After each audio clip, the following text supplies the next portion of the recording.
بسم اللہ الرحمن الرحیم۔ السلام علیکم ناظرین۔ جوانی کے دن تھے، میں بھی عشق پر ایمان لانے والا تھا۔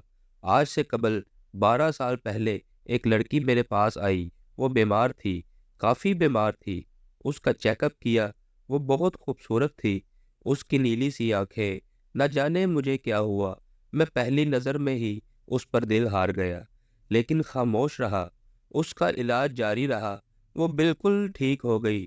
جب وہ آخری بار میرے پاس آئی، میں نے ہمت کر کے اس سے کہا کہ اپنا نمبر ہم کو دے سکتی ہے۔ یہ تھا تو میرے شعبے کے خلاف، لیکن جوان تھا، نادان بھی تھا۔ اس نے میری طرف دیکھا، پھر مجھے اپنا نمبر دے دیا۔ وہ اتنی خوبصورت تھی، میں بتا نہیں سکتا تھا۔ اس کی آنکھیں نیلی سی، گندمی رنگ، مسکرائے تو ڈمپل بنتے ہوں، خوبصورت ملائم بال۔ میں نے اسے کال کی، وہ فوراً مجھے پہچان گئی۔ جی ڈاکٹر صاحب، مجھے یقین تھا آپ کا فون ضرور آئے گا۔ میں نے پوچھا کہ آپ کیا کر رہی تھی؟ آہستہ سے بولی، بس حالات سے لڑ رہی ہوں۔ میں نے مذاق میں بات ٹال دی، کیا حالات سے لڑنا بھلا؟ آپ یہ بتائیں، رہتی کہاں ہے؟ اس نے بات بدل دی۔ ڈاکٹر صاحب چھوڑیں، میں کہاں رہتی ہوں؟ آپ بتائیں، آپ کیوں کرتے ہیں کال مجھے؟ کیوں لیا ہے میرا نمبر؟ میں مسکرا دیا۔ آپ جانتی ہیں اللہ پاک نے آپ کو کتنا خوبصورت بنایا ہے۔ یہ سن کر وہ خاموش ہو گئی۔ ڈاکٹر صاحب، پیارا ہونے سے کیا ہوتا ہے؟ کاش نصیب بھی پیارے ہوتے۔ میں نے سوال کیا، کیوں؟ آپ کے نصیب کو کیا ہے؟ وہ چپ ہو گئی۔ ڈاکٹر صاحب، آپ ٹائم پاس کرنا چاہتے ہیں مجھ سے؟ وہ یہ بات کر رہی تھی، میرے پاس مریض آ گئے۔ میں نے فون بند کر دیا۔ ہماری بات ہوتی رہتی۔ وہ مجھے کہتی، ڈاکٹر صاحب، آپ کا عشق میں جانتی ہوں کہاں تک ہے۔ آپ بتا دیں کب، کس وقت آپ کو ملنے آؤں۔ اس کی یہ بات سن کر میرے رونگٹے کھڑے ہو گئے۔ میں نے کہا، تم کو یہ بات کرنے سے پہلے سوچنا چاہیے تھا، میں ایسا انسان نہیں ہوں۔ میں نے اس سے پوچھا، آپ کے امی ابو کون ہے فیملی میں؟ آہستہ سے بولی، صرف امی ہے اور 2 چھوٹی بہنیں۔ ابو نہیں ہے، بھائی بھی کوئی نہیں ہے۔ میں نے گھر کے اخراجات کا پوچھا، کیسے گھر کا نظام چلتا ہے؟ وہ خاموش ہو گئی۔ عشاء کی نماز کا وقت ہو گیا تھا، کہنے لگی، میں نماز پڑھ لوں؟ میں نے ہاں میں جواب دیا۔ وہ صرف دن میں بات کیا کرتی تھی، رات کو وہ مجھ سے بات نہیں کرتی تھی۔ میں نے بہت بار کہا تھا رات کو بات کیا کرو، لیکن وہ یہ کہہ دیتی کہ میں رات کو جلدی سو جاتی ہوں، میں نہیں کر سکتی رات کو بات۔ خیر، ہماری بات کا سلسلہ چلتا رہا۔ 1 سال گزر گیا۔ میں نے اس سے شادی کرنے کا ارادہ کر رکھا تھا۔ میں اس کی بہت عزت کرتا تھا۔ وہ 5 وقت کی نماز پڑھتی تھی اور اس کو دیکھ کر میں بھی 5 وقت نماز پڑھنے لگا تھا۔ میں اس پر حق جتایا کرتا تھا۔ اس کا ساتھ مجھے اپنے پن کا احساس ہونے لگا تھا۔ وہ مجھے کھانے کے وقت میسج کرتی، پیار سے کہتی، آپ نے کھانا کھایا؟ میں اگر کبھی کھانے میں لیٹ ہوں تو وہ مجھے ڈانٹنے لگتی، لیکن ہمیشہ وہ ایک بات کہتی، ڈاکٹر ابرار، آپ بہت اچھے انسان ہیں۔ میں نماز پڑھ کر دعا کرتی ہوں، اللہ آپ کو بہت اچھی ہم سفر عطا کرے۔ میں تڑپ کر اسے کہا کرتا تھا، سائمہ، میری ہم سفر بس آپ ہی ہے، آپ سے ہی شادی کروں گا۔ لیکن وہ زور سے ہنسنے لگی، نہیں ڈاکٹر صاحب، میں آپ کے قابل نہیں ہوں۔ وہ بات ادھوری چھوڑ جاتی۔ مجھے یاد ہے میں اسے جتنا بھی ڈانٹتا، جتنا بھی کچھ کہتا، لیکن وہ غصہ نہ کرتی۔ میری ڈانٹ، میرا غصہ، سخت لہجہ برداشت کر لیتی۔ ایک بار اس نے میرا فون نہیں اٹھایا، میں نے اسے بہت ڈانٹا۔ وہ میری بات سنتی رہی، پھر آہستہ سے بولی، ڈاکٹر صاحب، میں قربان آپ پہ، جتنا چاہے غصہ کر لے، آپ کے قدموں سے لپٹ جاؤں گی۔ میں اس کی محبت پہ مر مٹ جاتا تھا۔ گھر میں میری شادی کی بات ہونے لگی۔ میں نے امی ابو کو بتایا، مجھے ایک لڑکی پسند ہے، مجھے بہت اچھی لگتی ہے، میں اس سے ہی شادی کروں گا۔ امی ابو نے بھی ہاں میں ہاں ملائی، ٹھیک ہے بیٹا، جیسے تم کہو، زندگی تم نے گزارنی ہے۔ میں نے اپنی بہن، بھابھی اور امی سب کو سائمہ کی تصویر دکھائی۔ سب کو بہت اچھی لگی، وہ تھی ہی بہت خوبصورت۔ میں بہت خوش تھا۔ سب کہہ رہے تھے کہ جلد ہی سائمہ کے گھر جائیں گے رشتہ لے کر۔ میں نے سائمہ کو کال کی، سائمہ اپنے گھر کا پتہ دے، میرے امی ابو آپ کے رشتے کے لیے آ رہے ہیں۔ اس نے فون بند کر دیا۔ میں بار بار فون کرتا رہا لیکن اس نے نمبر بند کر دیا تھا۔ 5 دن گزر گئے، اس کا نمبر بند تھا۔ میں بہت پریشان تھا۔ اس نے کبھی گھر کا پتہ بھی نہیں دیا تھا۔ میں بہت اداس ہو گیا۔ میرے ایک قریبی دوست کی شادی تھی، مجھے بھی بلایا گیا۔ میں نہیں جانا چاہتا تھا لیکن انہوں نے ضد کی، مجھے جانا پڑا۔ وہ دوسرے شہر میں تھا، میں وہاں گیا۔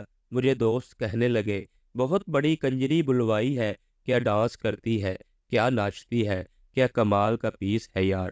میں تو سائمہ کی یادوں میں اداس تھا، وہ اچانک کہاں غائب ہو گئی۔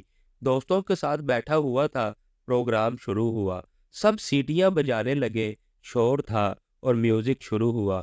کچھ لڑکیاں ناچتے ہوئے اسٹیج پر آئی، میوزک بجنے لگا۔ پھر ایک قیامت مجھ پہ گزری۔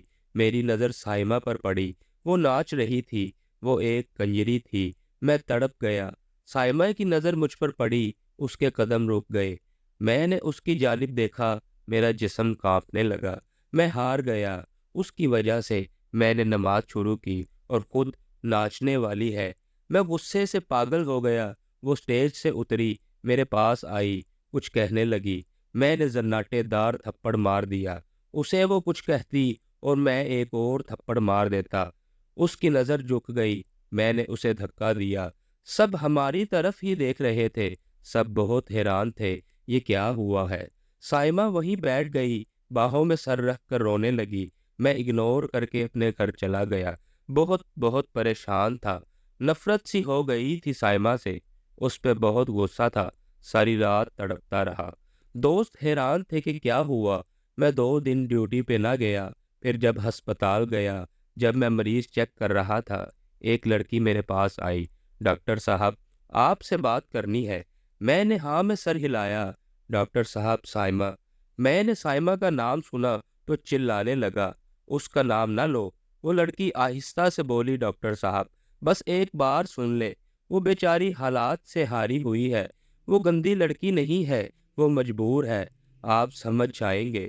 ایک بات کہوں ڈاکٹر صاحب، وہ آپ سے بہت پیار کرتی ہے لیکن خود کو آپ کے قابل نہیں سمجھتی۔ ہر وقت آپ کی باتیں کرتی رہتی ہے، ہر وقت آپ کا ذکر کرتی ہے۔ ایک بات بتاؤں، وہ بہت اچھی ہے، پلیز اسے سنبھال لے۔ وہ تھک گئی ہے زندگی سے لڑتے لڑتے۔ اس کی ماں کینسر کی مریضہ ہے، بہنیں چھوٹی ہیں، سکول پڑھتی ہیں۔ وہ عزت سے جینا چاہتی تھی لیکن زمانے نے اسے نوچ کھانا چاہا تھا۔ بس اس سے آگے کچھ نہیں بولوں گی، میں کچھ نہیں کہوں گی، اسے معاف کر دینا۔ میں خاموش تھا۔ رات کو گھر آیا، بہت اداس تھا۔ سائمہ کے گھر کا ایڈریس مجھے وہ لڑکی بتا گئی تھی۔